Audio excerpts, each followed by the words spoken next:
Welcome back to the Dynasty Locker Room Podcast, Episode 3. I'm your host, Nation, and with me this week I have Tessmonster and a brand new guest here, Jason, who's been joining us here at the Dynasty Locker Room. Jason, why don't you let everyone know a little bit about you and what you're focusing on here?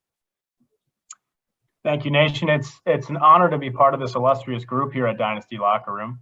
I will be focusing mostly on football, but also doing some baseball. But like I said, definitely focusing a little bit more on the football side of things, which is what brings me here today. We're definitely excited to have you. And I know Tessmonster Illustrious isn't something you've ever been grouped into with. What do you think about that?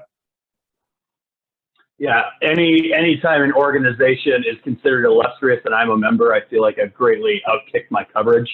But those are some high praise, and I hope the Dynasty Locker Room holds up to your expectations as we move along. Jason and I have been working pretty hard on updating our weekly Dynasty Fantasy Football rankings throughout the season, but we've spent a lot of time on the podcast already talking about baseball, but football season's still going on, boys. Super Bowl's coming up this weekend. Who do you like? What are your picks? What are you watching for? Being a Lions fan, I can't help but cheering for Stafford. Really happy that he got to show off kind of his talent to the NFL community. I always seen him as a really underrated quarterback. It seemed like every year he was always ranked in that bottom of tier 2 or top of tier 3. And then as soon as he got traded to the Rams, all of a sudden he's a tier 1 quarterback. And it irked me a little bit, but it'd definitely be cheering for the Rams. I think that team is a great team overall. And I want that storybook ending for Stafford in his Super Bowl run here. I think I've got a soft spot for Stafford too. Not a Lions fan, but it's tough not to love that adorable face smushed in a helmet. And I also have a very soft spot for Cooper Kupp, just through dynasty leagues of my own. He's one of my guys, so I'd like to see him do well. I think it will be one of those Super Bowls that will just be you won't have to worry about it being a blowout one way or the other. It'll at least be entertaining all the way through, which is all we really want. I don't have a big enough dog in a fight to care how it goes one way or the other, but I don't see the Bengals continuing this improbable run that they've gone on. But of course, people have said that every week in the playoffs so far, and they keep winning. So.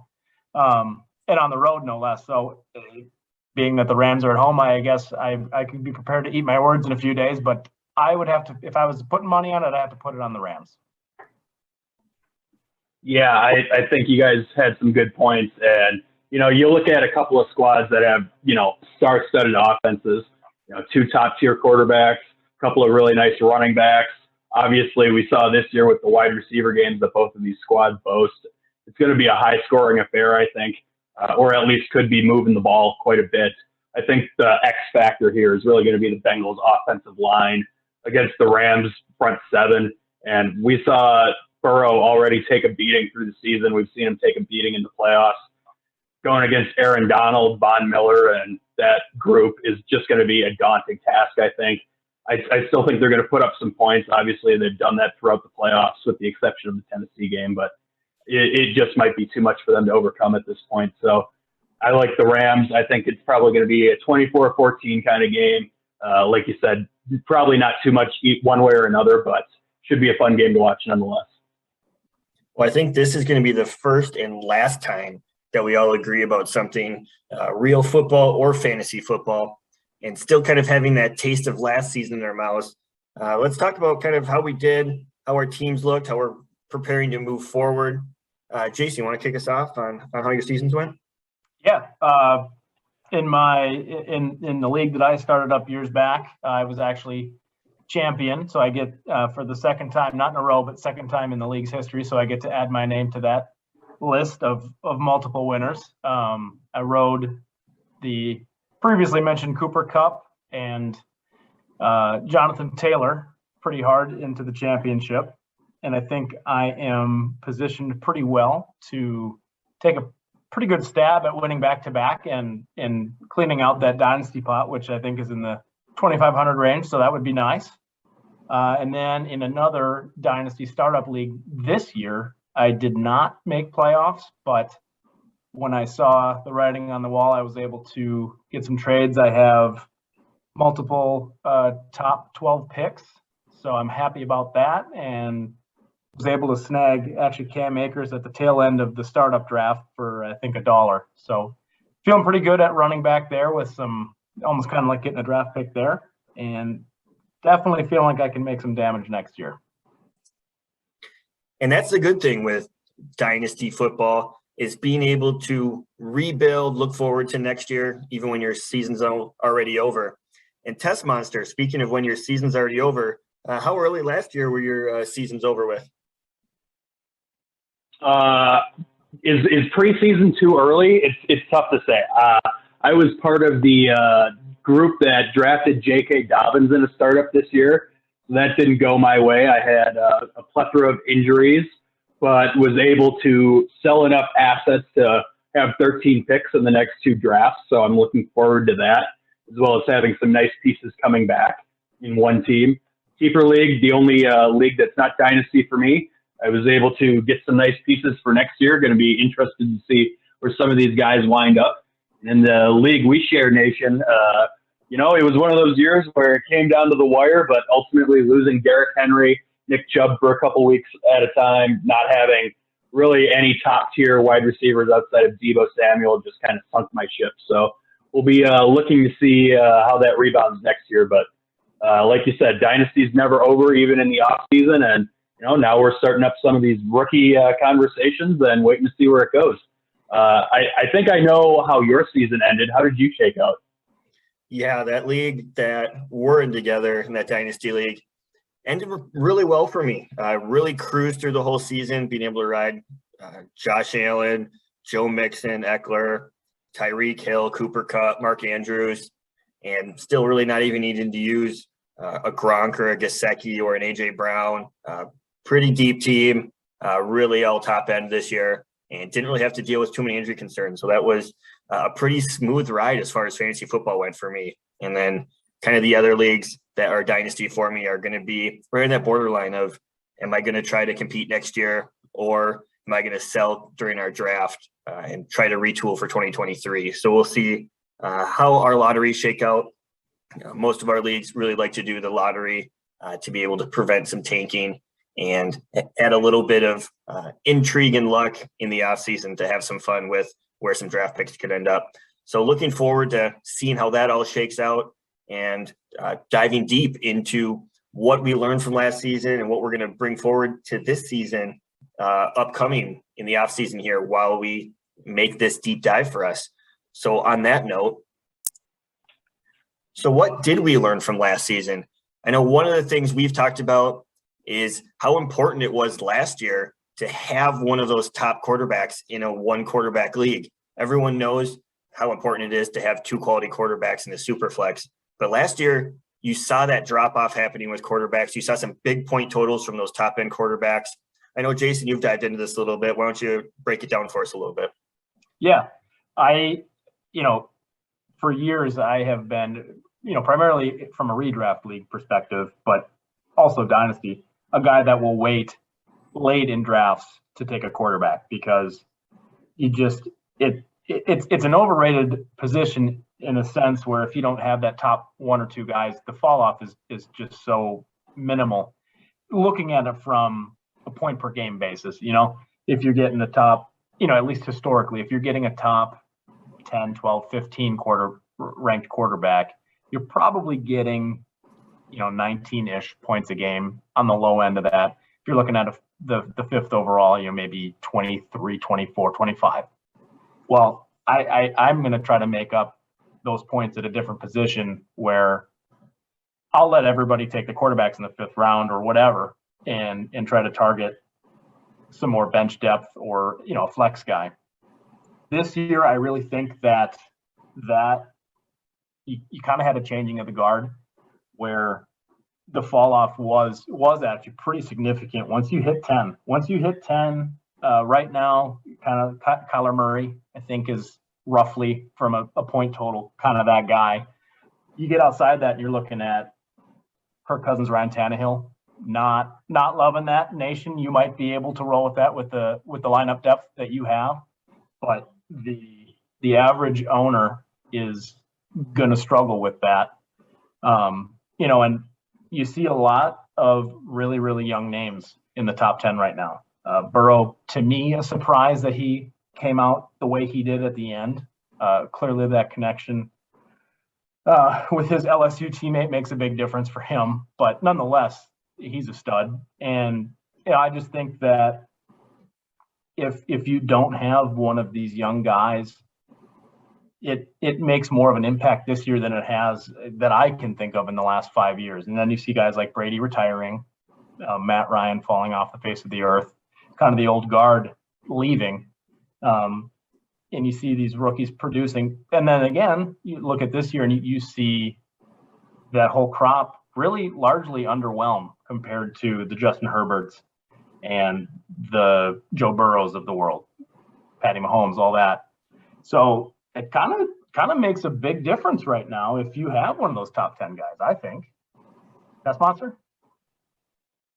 I think that's a huge takeaway, and I'll take it from a standpoint of a guy who rode an army of Matt Ryans, Baker Mayfields, Ryan Tannehills, and Taysom Hills into the middle of nowhere and not make any playoffs this year. And it's hard not to see, that kind of difference, because once you get outside of that top 10 where you're averaging 20 points a game, you drop off to that 15 point a game range, and that's going to lose you more weeks than not, which, unless you've got Nation's kind of roster, really, really makes a huge statement to me. And so from a dynasty construction standpoint moving forward, even in a one quarterback league, you almost have to have one of those guys, even if you're, taking a stab at somebody a little older like a Matt Stafford, just because, you can't necessarily count on the rookies year in and year out. We saw Trevor Lawrence struggle. We saw Trey Lance not get enough playing time. Justin Fields inconsistent and injured.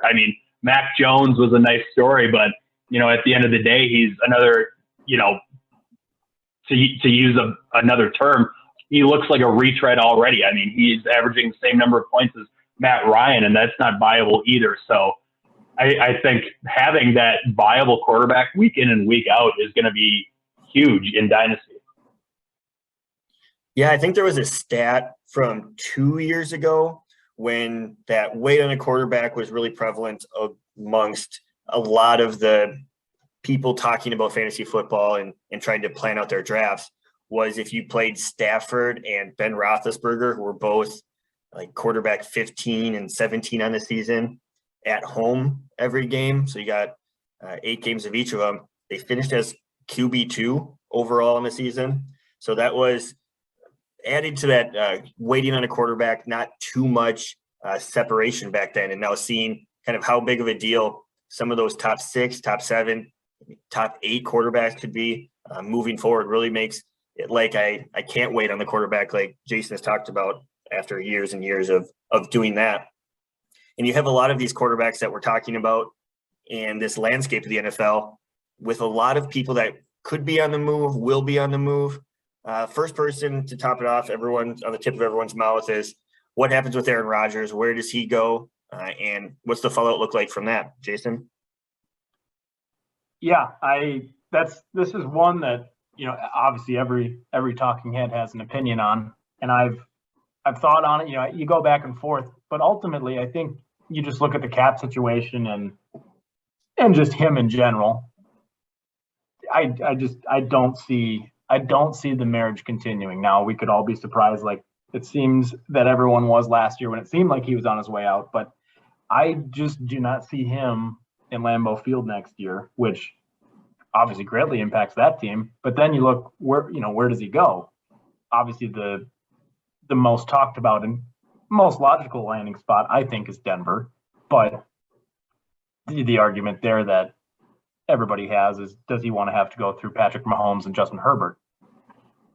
No, but at the same time, you look at the plethora of weapons and the defense that he would get by going there, when honestly defense has kind of been the thing that's killed him in his chase for all these rings, I think. Granted, he didn't put up many points in a snowy game this year against the 49ers, but still, defense has definitely been the Achilles heel of that Packers team, I think. So if I'm him, I don't know how I'm not salivating at the opportunity to have Judy and Cortland Sutton and those two running backs in Melvin Gordon and Javonte, plus, no offense, no slouch, and that defense, which was, I think top 3 the last 3 years. Granted, they've got some coaching changes, but I don't know how you can't want to go there. I don't know. I don't know what you guys think. I mean, as a Vikings fan, I would love to see him move on. But from a fantasy perspective, I think you hit the nail on the head in the sense that who wouldn't want to go to Denver with all these weapons? I mean, you talk about a Jerry Jeudy, a Cortland Sutton, a Tim Patrick, who we saw take on a bigger role this year, a Noah Fant, Javonte Williams, regardless of where Melvin Gordon ends up. I mean, kind of a dream scenario with, 5 solid weapons at his disposal when you're talking about a guy who in his career really hasn't had multiple weapons since, you saw Jordy Nelson on the field. So this is going to be a really interesting situation to monitor. And, who knows what he ends up deciding. Maybe he ends up deciding to retire again. I don't know. But it'll be fun to see where he ends up, if anywhere, and I'll be following with great interest for sure. Yeah, that's definitely one where as soon as that domino falls, a lot of the other dominoes, I think, will fall pretty quickly behind when you're looking at like a Russell Wilson. Does he want to stay there, or does he want to be able to open up his arm a little bit, let Russell cook? And you have both of Mariota and Derek Carr possibly being on the move. What are some of these other quarterbacks that possibly could be on the move that you're really taking a look at and interested in where they end up? I think it's hard not to look at a guy like Deshaun Watson and see a guy with immense talent that just needs a new situation. And obviously he's got a looming suspension that could take effect at any given point. But you also see, what he's done in an offense that has put talent around him, when he had DeAndre Hopkins and some of those other weapons. So it'll be interesting to see where he goes from here. And if he can not miss a beat and not get suspended, there's only upside from my perspective, especially with his running game. I would agree with that because, and selfishly, as a Watson owner on that championship dynasty team, I would love to see him come back. But it'll be very interesting because we have no idea what the league is or isn't going to do with regard to his legal concerns. But you kind of feel like you could put him on any team and he's going to make something happen. I think he's just that dynamic of a talent. He has that pocket ability, but he also has the legs. That I feel puts him ahead of a lot of the other guys that use their legs. I just don't see the same quarterbacking ability out of all of them that you do see out of Watson. I think I don't want to say anything too preposterous, but I feel like he's on that Mahomes level where you look at even like a Josh Allen, who's improved a lot this year and much more the quarterback that he was even a year ago. But I still think from if you're looking for a true quarterback, that's Watson. So I would agree, Tessmonster. He to me is the most intriguing because we know he's not staying in Houston long term. That's done. But the other quarterback that honestly intrigues me quite a bit too is Mariota. I think he's very healthy for the first time in a long time. I think he kind of got his head got in his head a little bit when he got injured back in Tennessee. I don't think he ever got right from that elbow injury and all that. Almost kind of derailed everything. But I think the change of scenery, the ability to kind of take a back seat, get some of those special plays. I don't think he's going to be a top 5 guy, but I definitely think he could be somebody that's a fringe top 10 if he gets in the right situation because, again, he's got those legs and he's got a strong arm. But yeah, if he got surrounded, put him in Denver, I'm a hell of a lot more interested in that than I am Teddy Bridgewater. So I don't know, Nation, I don't know what you think about that. We don't like to talk about Mariota injuries around here. There's still a gaping wound when he scored negative 1.4 points for me in a playoff game, and I lost to Tessmonster by less than a point. So we're just going to ignore that for a little bit. But Mariota is one person that I am actually really intrigued about, and one landing spot that I think makes a lot of sense is going over to Pittsburgh and being able to captain an offense that has a lot of weapons. I mean, a lot of being able to run some RPOs over there and letting them draft a quarterback for the future. But that seems like a spot where if you're able to get him in the super flex league and you have him as your fourth quarterback right now, I'd be really excited for him being able to find one of those spots and possibly break in as a starter. With all of the struggles that we saw this year with rookie quarterbacks, I don't think there's as quickly going to be the rookies in this quarterback class that should be able to take over some of those openings. So I think that leaves a big hole for him and a chance to score a lot of points in some of these offenses that are looking for a quarterback. I mean, I think we saw from this year's rookie class alone that, you know, it just isn't as much of a guarantee as we used to think it was. I mean, you saw Jason called him sunshine in one of his articles, but we saw Trevor Lawrence, you know, inexplicably struggle and, you know, threw only a handful of touchdown passes over his last 9-10 games. We saw Justin Fields get injured, miss time, be inconsistent. We saw glimpses of Trey Lance. Everybody seems to be excited about him, but it's hard to know for sure. I mean, Mac Jones was really the only guy we saw perform, you know, this year. But at the same time, we've already touched on the fact that he doesn't look great. You know, averaging 13 points a game isn't going to win you any titles. So it's hard to bank on him long term either. And the upcoming quarterback class doesn't look outstanding either. I mean, we see Matt Corral and a couple other nice names, but it's hard to say for sure where they'll go and whether they'll start right away, just because we don't have that top tier talent like we saw last year or in next year's class. What do you guys think? I totally agree. I think the draft overall this year's is weaker than next year's will be, and what we saw in the last year or two, but especially at quarterback. And yeah, like you said, Mac Jones is a guy who threw 3 passes in a game this year, albeit, you know, it was bad weather, but you know, that if he was really something more special than that, you're not only using him 3 times. And yeah, I don't have a ton more to add to that, but it is not there's not a lot of influx of youth that's going to make any real impact, I don't think, in the next year. Nation? Yeah, we touched on, I mean, these rookie quarterbacks coming out. One of them I really like that I think would be a really great later pick is Malik Willis, having that big arm, having some extreme athleticism, being able to run. I'd love for him to be that 31st pick for the Lions, but it's tough when you look at some of these situations with like Pittsburgh looking for a quarterback, New Orleans looking for a quarterback, Tampa Bay looking for a quarterback. There's a lot of really good situations for a rookie quarterback to go into, and I think we've been so spoiled in the past that teams are more likely going to give some room for development, giving some of these veterans and backup quarterbacks a chance. That Tampa situation is really intriguing. Tessmonster, what do you think about that Tampa situation? It'll be really interesting for me to see what they do, especially since they're so hamstrung from a cap perspective.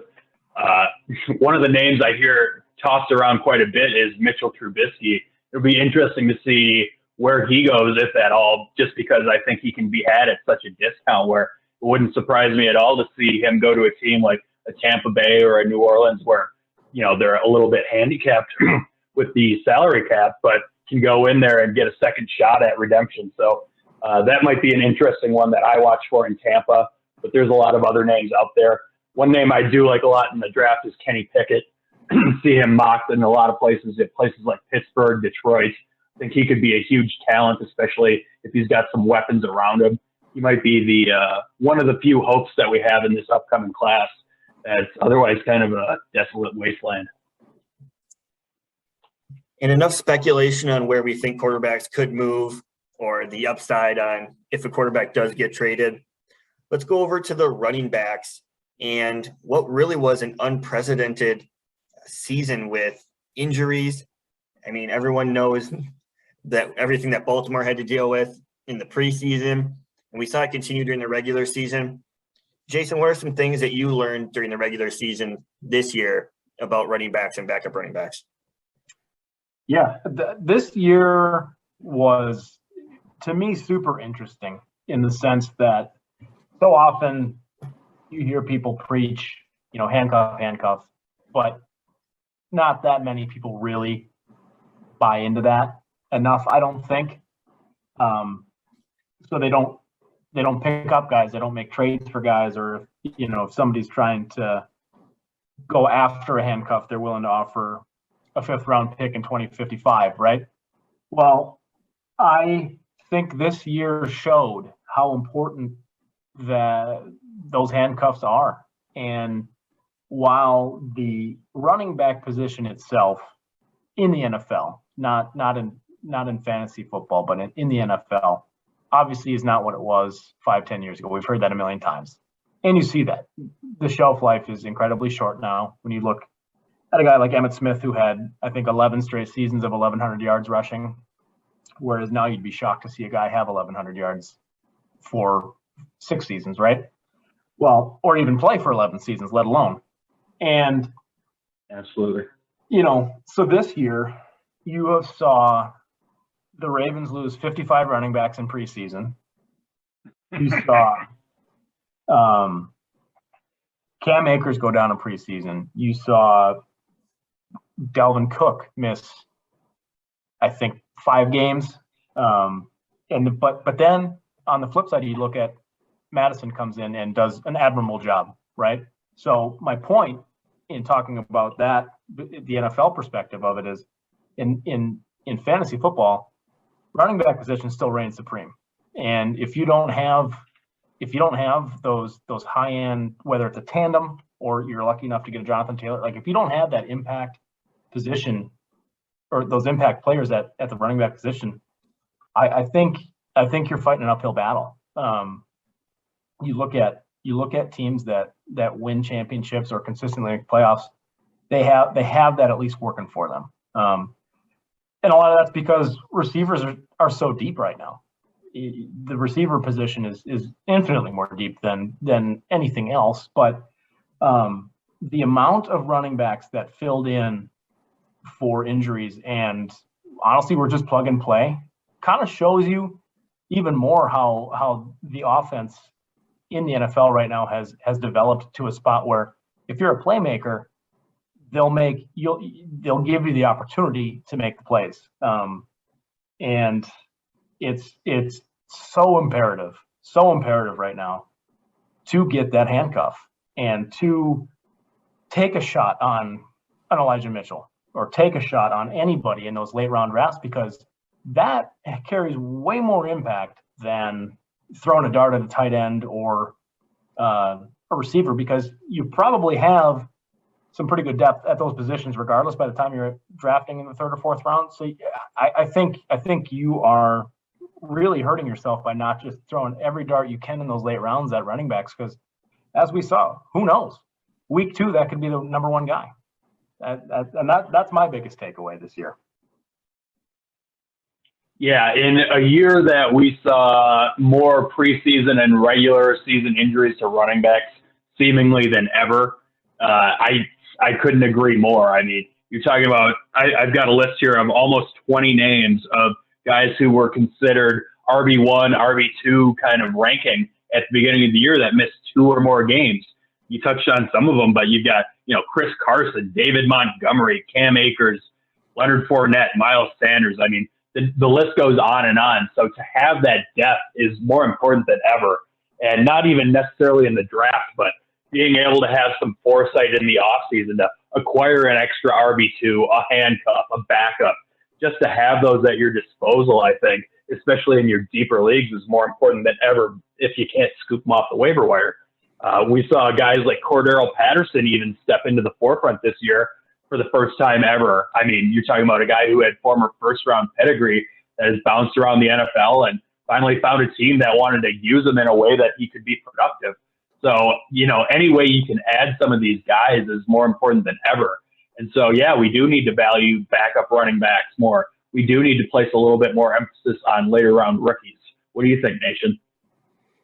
I think it brings in an interesting draft strategy now on if you're not getting one of those top 4, top 5 running backs, and it's always been first 2 rounds running back. This could lead into a lot of strategy next year in a 0 running back strategy and going 3 wide receivers right away, getting 3 of the top guys, and then filling out with a James Conner and Chase Edmonds and being able to kind of get those RB2s, get those handcuffs and play for kind of that second half of the season and look for that breakout at running back and not be so concerned at a breakout wide receiver, not going 5 wide receivers deep in the middle of the rounds. So I think that adds an interesting take on how people can formulate kind of the end of the first round draft pick going forward next year. As we're looking to build in the draft, you got a class of running backs coming out this year that is seen to be pretty weak, but a lot of good places could be available for them. And talking about being able to be that RB2, RB3 on a team and make your way to the forefront when you looked at kind of the Browns last year. So who are some of those rookie running backs that we should be looking to target and looking to get a little bit more information on? Jason, why don't you start? Yeah, Nation, that's a good point. And something that anytime I'm talking to somebody about a draft coming up, you really can't, unless you have an absolute generational talent like Zeke was when he came out, or Saquon, these undisputed number 1 running backs. Unless you have one of those guys, you can't really pinpoint too many people, especially in a draft like this where it's just kind of what it is, right? But I think, kind of the consensus top 3, at least to me, would be Isaiah Spiller, Kenneth Walker, and then Breece Hall. I like Spiller the best out of them. He's a big boy, kind of more like that Najee Harris build. He's got, I think he's almost like 230. I know he's over 6 foot, so I think he's a big bruiser, which intrigues me because you see that works for, like I said, Harris. You got Derrick Henry, so you're starting to see some of these guys be a little bit bigger, more consistently. So that would probably be my guy, but again, that could all change in May with the draft, at least on my end.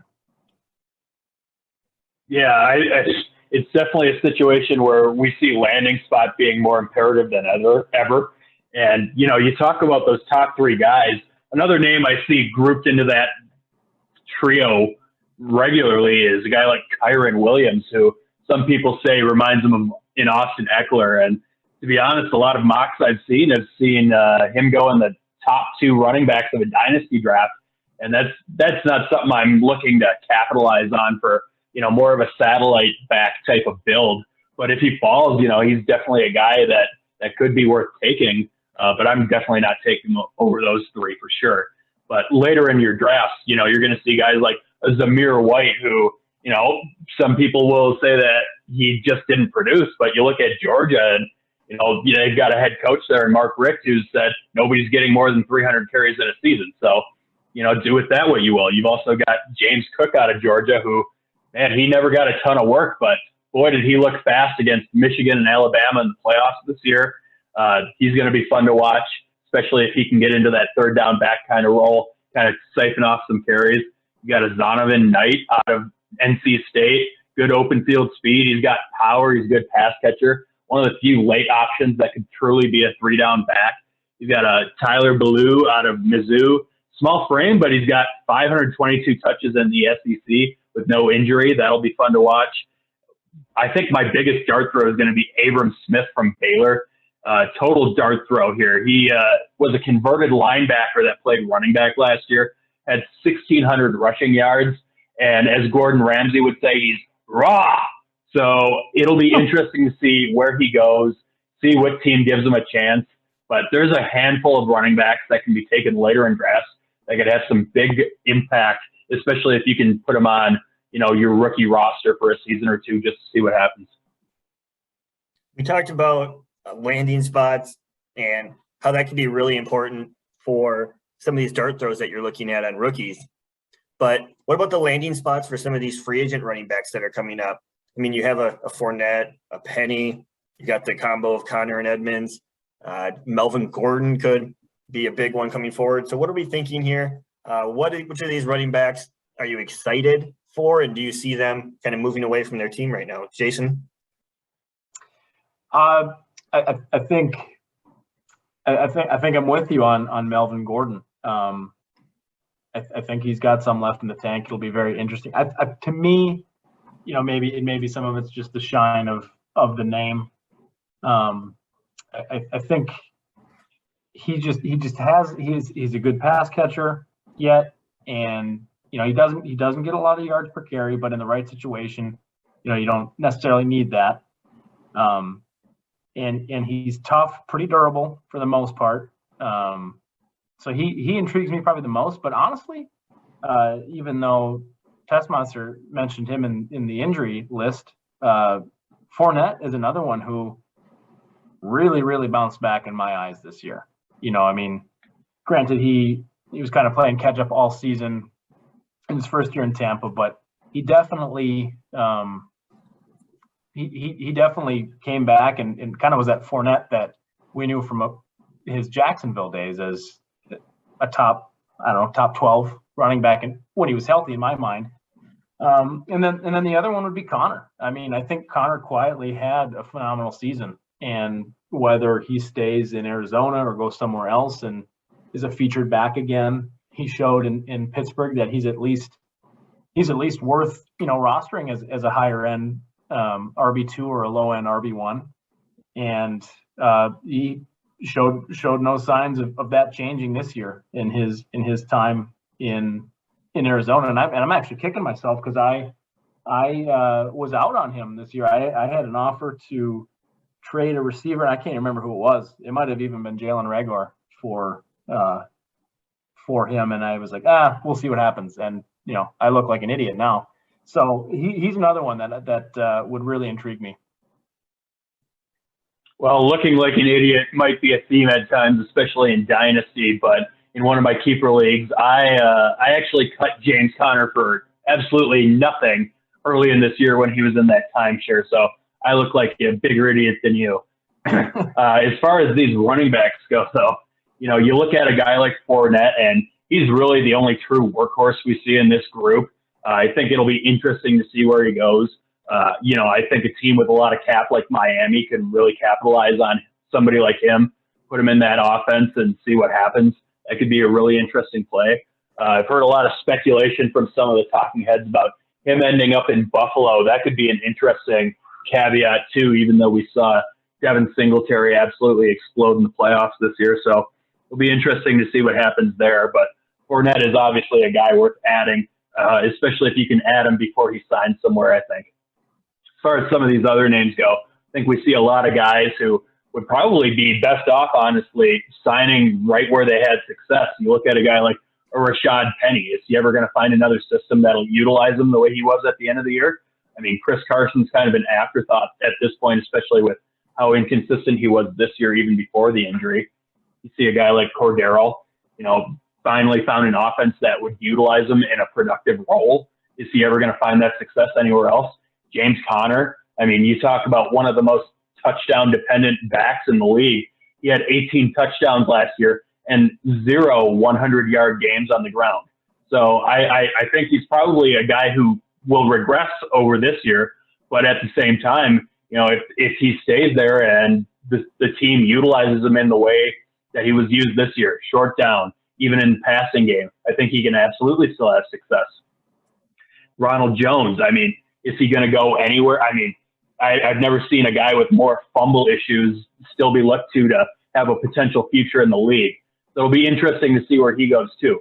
Melvin Gordon, I definitely see as a more of a complementary piece at this point, unless he ends up somewhere like Atlanta. I mean, if they want to use him as what Mike Davis was supposed to be this year, that could be a good spot for him. But, in a tandem like with Javonte Williams, to spell Austin Eckler, to take some punches away from Michael Carter, who's going into his second year. So I think Melvin Gordon absolutely has the upside, especially, if he goes somewhere where he's in a tandem and can see an injury to that number one running back. There's all the upside in the world, and I'd love to buy a guy like that for a second-round pick, I think.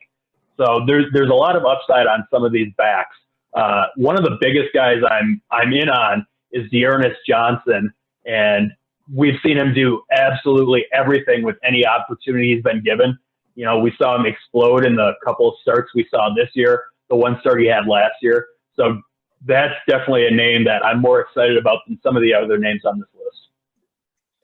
I think I agree with you a lot. When a lot of these players that we're touching on, I think the best spot for them is really right where they were. When you look at kind of like a Melvin Gordon and how well they ran together last year, splitting time, I think most of these players end up kind of we're in a good situation. We'll stay in that same good situation. And a lot of the teams that are looking for running backs, the Miamis, the Texans, maybe a Tampa Bay again, if with all the question marks on Fournette and Ronald Jones that are looking for running backs, we'll probably go and look for them in the draft and be able to find something moving forward, in my opinion. And I think it makes a lot of these guys a good buy before they settle down, being able to settle into that RB2 role again, like James Conner had turning into an RB1 when Chase went down, getting a lot of touchdowns. So I think there's some value to be found here if you can go out and get them for cheap. And looking into some more buys and sells on individual players that we want to target this offseason to try to maximize their value, maybe before they break out or that they already peaked and you might be able to get a couple of draft picks for them. Let's move it over to Jason for a couple of sells here. Yeah, I'll kick off the negativity here with CP84, Cordero Patterson. I think it's fair to say that each of us on this podcast and many, many other people were waiting for the other shoe to drop with him every single week last year. I know I had him in a redraft league, and I tried weeks 4, 5, 6, 7, and 8 to trade him, and I just couldn't get anybody to bite. Fortunately, he kept producing, so I wasn't mad that I still had him on the team. He was definitely helping me. But I think if you really take a hard look at the end of the second half of the season for him, his efficiency definitely waned. He had the bulk of his work, or of his production, I should say. It's probably weeks 3 through 6 or something like that. Maybe week 2 through 6. And he's going to be 31 next year. He has not caught on as an offensive weapon. I mean, he's an athletic freak, much more athletic than I could ever hope to be. But as a productive fantasy football asset, he just has never caught on until now. So I think now that you've got an entire season of film on him, I would be shocked if the NFL defensive coordinators couldn't scheme to take him away from a pretty lackluster offense. That the only other guy you need to worry about is Kyle Pitts, unless, hopefully Calvin Ridley is in a place that allows him to want to be able to play. But when you've got pretty much 2 weapons out there, I think it'll be easy to take Patterson away. So if I'm a holder of him, I'm trying to find that guy in my league that'll take any trade and get as much as I can for him, and before that stock crashes. Right. We saw last year he absolutely exploded in the first half, and that's actually when I was able to ship him off in one of the leagues I'm in where I actually had him. We saw him be absolutely explosive for the first, 9-10 weeks where, he was doing a lot with nothing, but he was catching a ton of passes, getting a handful of carries, and he absolutely lit the world on fire with how many scores he was getting. But you look at, the last half of the year, starting in week 12 against Jacksonville, where he got 16 carries and he was getting more carries but less receiving game work, and that really kind of limited his ability to be explosive. We only saw him get a handful of scores down the stretch. His yards really waned, and over the last, even in the playoffs, he wasn't even averaging 5 points a game. So this is a guy that I really see the potential to fall off, and I'm selling every share I own of him if I still have him. So I couldn't agree more. And, if you're going to be Mr. Negative over there, I think I'd like to talk about some guys that we should be buying on. And one of the guys I like a lot is Nico Collins, the wide receiver from Houston. Houston used the draft capital to go up and grab him in the third round of the draft last year.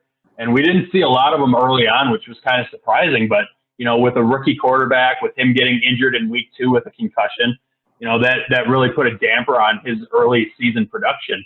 And even when he returned, he wasn't huge. But look what we saw from him down the stretch. I mean, you look through week 14 through 18 when he had 10 catches or 10 targets, 4 targets, 4 targets, 5 targets, 8 targets.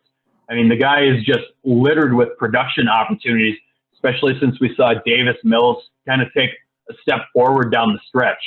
So this is a guy I like to see improve a lot, especially if they can bring a running back in, take a little pressure off the game, give Davis Mills some more time in the pocket, build something around him.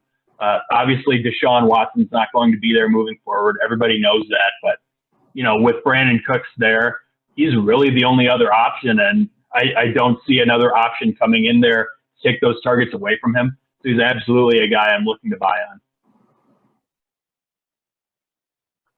I like that take quite a bit. Actually, I agree with you. As a closet Texans fan, him and Mills are about the only 2 glimmers of hope that Forsaken franchise has right now. And yeah, he was getting a ton of targets at the end.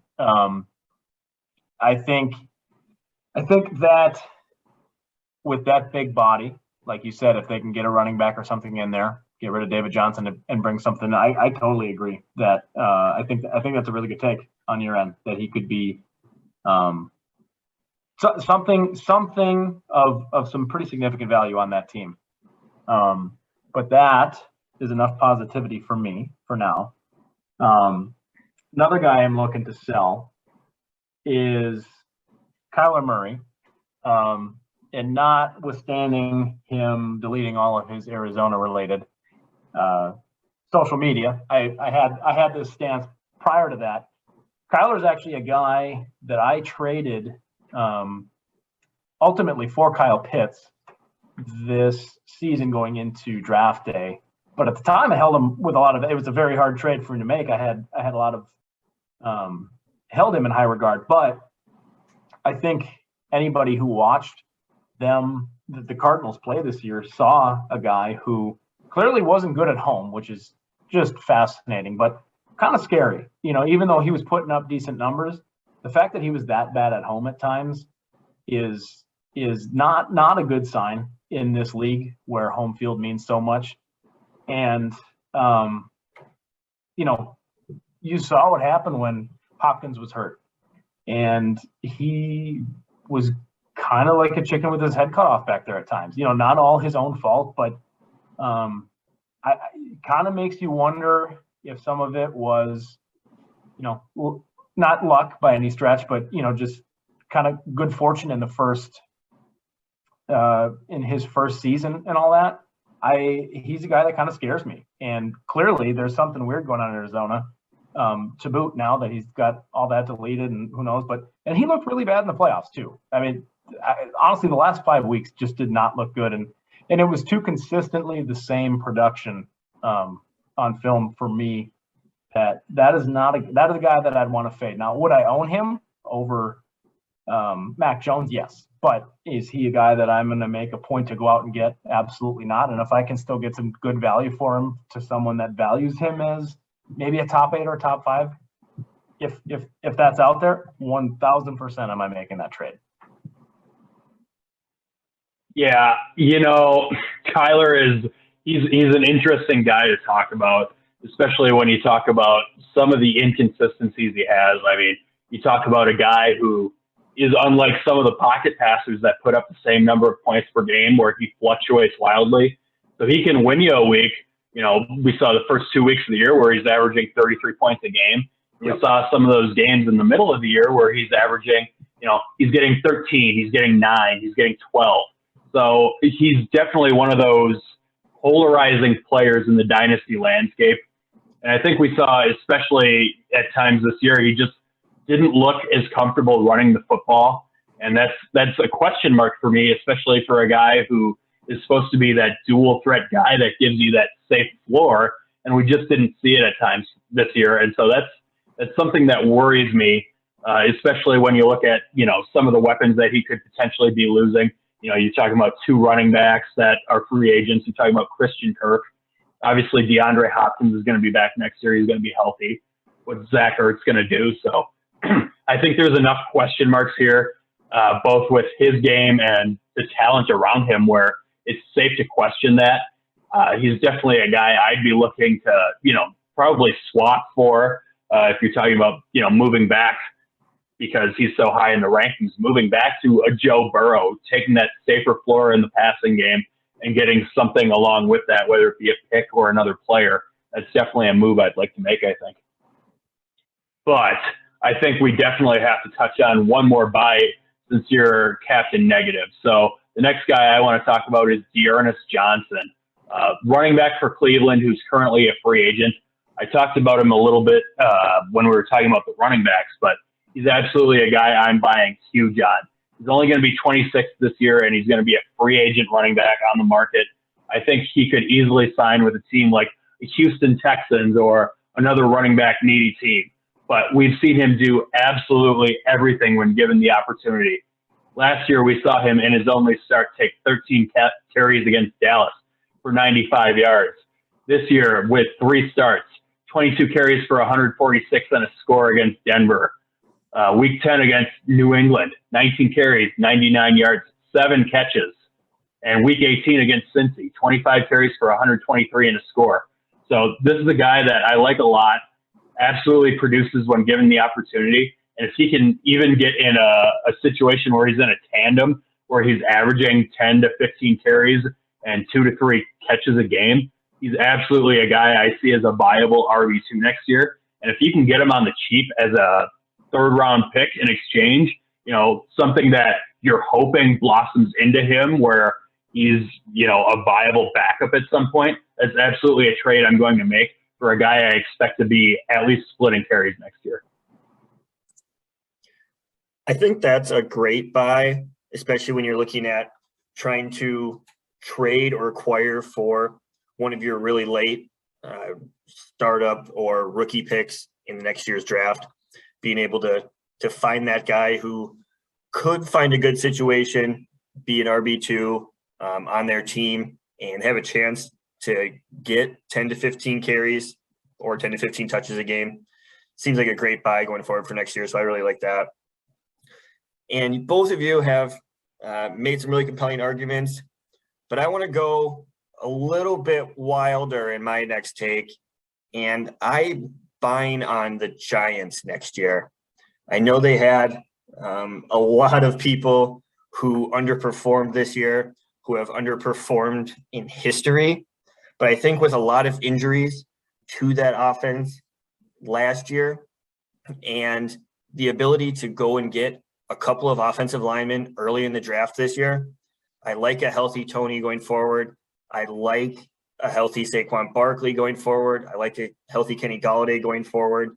I think there's a real chance that you can get a lot of these players for pennies on the dollar because of the stigma of the Giants and how poorly all of them performed last year.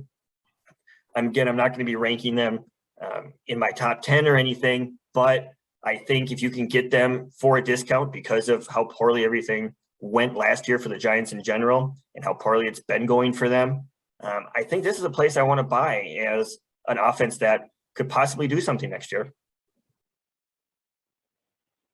That's an interesting take. And I guess my biggest question is, who do you see as the quarterback there next year? Because I question whether Daniel Jones is the real deal. I mean, we've seen him be good in spurts this year, but is the consistency ever going to develop?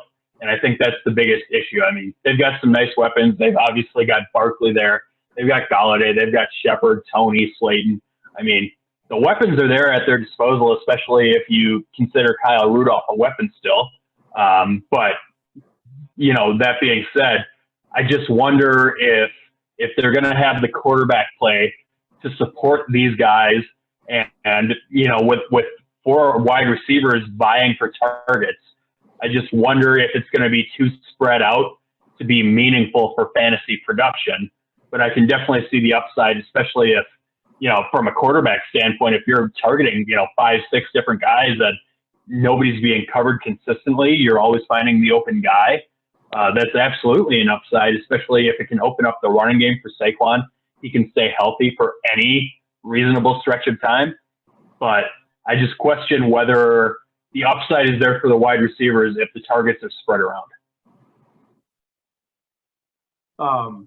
Tessmonster, did you say something about Kyle Rudolph having a weapon? Well, he hasn't had a reasonable weapon in a long time, but, if Daniel Jones thinks he's a weapon. I misheard that. I didn't know it was that kind of podcast for a second, but clearly it's not. X-rated, my friend. I would say that if at the beginning of this podcast we said this would be the last time we disagree, that was wrong. Nation, I have to say, as much as it pains me to say, because this team is a dumpster fire, I think you're onto something. I think there's been enough. Or is he on something? He may be both, but I'll give him the benefit of the doubt on this. I think that you've heard enough chatter that obviously Daniel Jones is not the guy, right? So, we know there's plenty of quarterbacks out there that are worth a shot, whether it be Jimmy Garoppolo or Mariota, or even if we thought he might go to Pittsburgh, there's so many options that the Giants could buy low on too.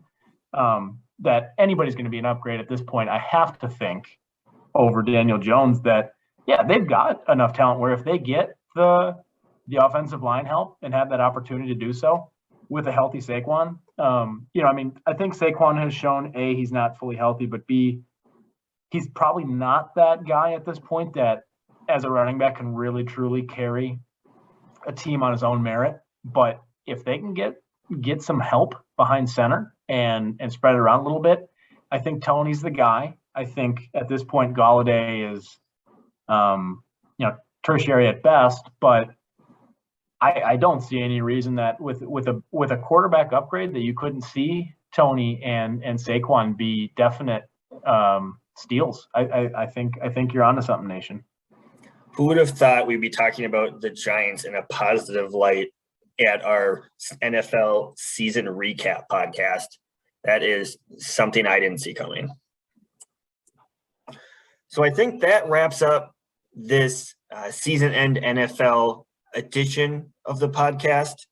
Tessmonster, you want to let everyone know what you got coming up here? Yeah, every week I've been working on the buys and sells for the American and National Leagues by position group. I touched on the pitchers, touched on the infielders, going to be wrapping up the outfielders.